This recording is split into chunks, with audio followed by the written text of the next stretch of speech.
It's me, Jenny again. Nagtatanong sa akin kung paano daw i-connect ang Alipay account sa Taobao. Kung ang inyong Taobao ay na-download nyo at hindi nyo agad na i-connect ang inyong Alipay sa settings nyo, pwede nyo i-direct, connect siya directly sa Alipay. May screen record ako at ipapakita ko dito kung paano nyo ito gagawin.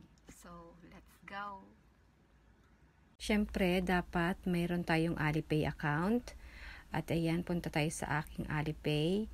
May makikita tayo dyan na Taobao. And then, i-click lang natin.